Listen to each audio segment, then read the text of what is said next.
विगत 15 दिन लानी सारा ओडिशा रे गोटे जिनस चर्चा चली पाठ पढ़ाइबा ना रे छात्री निवास ना रे से आवे धर्मांतरीकरण करा जाउची। आपण माने जानिथिबे फैज रहमान बोली जने व्यक्ति ओडिशा सहित 4टी 5टी राज्य रे तार से संस्था सब चले 2006 मसीह रु आज पर्यंत। विगत दिन रे से पोस्को एक्ट केस रे 2018 मसीह रे ढेंकानाल रे गिरफ मध्य होइतला,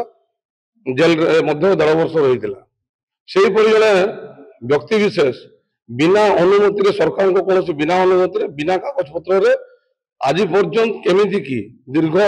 17-18 वर्ष धरिकी राज्य रे बेआईन संस्था चले विभिन्न ना रे सब जगह ना बदल प्रत्येक 2 वर्ष ना बदल।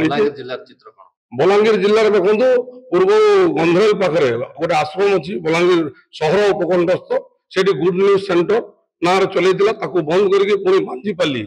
लुईसिंगा अंचल बांजीपाली अंचल सालगाड़िया हैप्पी होली एंड होम्स ना गोटे संस्था चलती।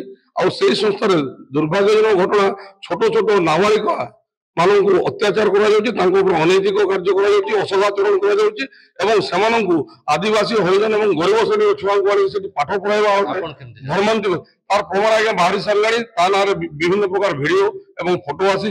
आम चाहूँ से जेहेतु बिना कागज पत्र बिना परमिशन बिना सरकार को अनुमति आज पर्यंत से छात्री निवास को चलती। आउ गोटे कथा मुझे से पुओ और झील उभय गोटे जगार रोचे दुखर विषय पुओ पिला गोटे बाथरूम यूज कर जेहेतु सेटा नियम बाहर जिनस एवं कौन प्रकार सरकारी नियम कौन प्रकार सरकारी कागज पत्र पाखे ना तेणु राज्य सरकार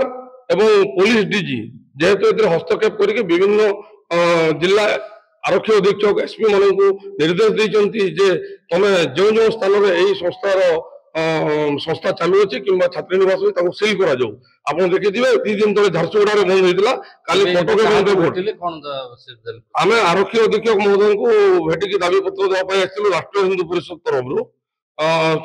अनुपस्थित आम एडिशनल एसपी अतिरिक्त आरक्षी अधीक्षक जी की आलोक कुमार जेना महोदय को आम साक्षात कर बर्तमान दाबी पत्र देचु। से भी कहले आम पाखे कौन प्रकार खबर नाला आज आम प्रथम कर जानलु आ निश्चित रूप से कार्यानुष्ठान ग्रहण करूँ।